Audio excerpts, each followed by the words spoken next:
Natalie ay isang taong mahilig magnegosyo. Sa murang edad, nagawa niyang itayo ang kanyang imperyo sa merkado ng stock at naging tanyag na makikita ang kanyang muka sa pabalat ng Forbes magazine at mga billboard sa Times Square. Sa edad na 25, siya ay naging multi-millionaire. Bagamat nakapag-ipon siya ng kayamanan, hindi pa siya naging kontento. Ang oras ay pera, ang kanyang bulong na naging sanhi ng kanyang pagtanggi sa mga pagtitipon ng pamilya at bakasyon. Siya ay nagmamay-ari ng mga mansyon sa bawat estado at lungsod. Nagpapakita ng isang larawan ng tagumpay. Gayunpaman, ang kanyang personal na buhay ay nagsasabi ng ibang kwento.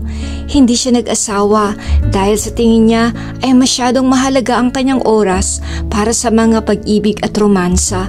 Ang mga kaibigan ay nagkukumpulan sa paligid niya, hindi dahil sa kung sino siya, kundi dahil sa kanyang impluwensya.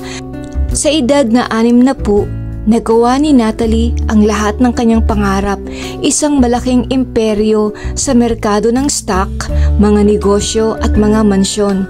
Ngunit may kulang, kaligayahan. Sa unang pagkakataon, napagtanto ni Natalie na sinayang niya ang kanyang kabataan, oras at lakas sa mga bagay na walang halaga. Habang tumutulo ang luha sa kanyang muka, tumingin siya sa kanyang mga kamay at pabulong na sinabi, "Nagdala ko ng kayamanan at tagumpay, ngunit hindi ko ito madadala sa aking kamatayan." Ang pagkaunawa ay sumibol sa kanya na ang lahat ng kanyang nagawa ay walang kabuluhan. Pumanaw si Natalie sa kanyang pagtulog, mayaman, patagumpay, ngunit nag-iisa. Ayon sa mga ngaral, Kabanatang 5, 15 hanggang 16, kung paanong tayo'y walang dala ng isilang dito sa daigdig, wala rin tayong madadala pagpanaw natin. Wala tayong madadalang anuman sa ating pinagpaguran. Narito pa ang isang mahirap isipin kung ano ang ayos nang tayo'y dumating, gayon din ang ayos sa ating pag-alis. Nagpapakapagod tayo ngunit wala ring napapala.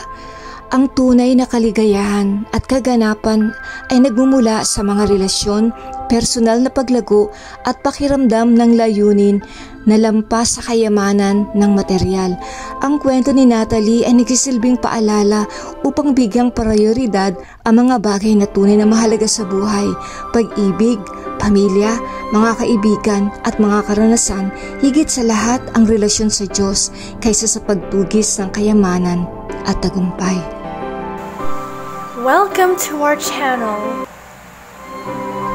Youth on the Rock. Jesus is the rock. Like, share, and subscribe to our channel.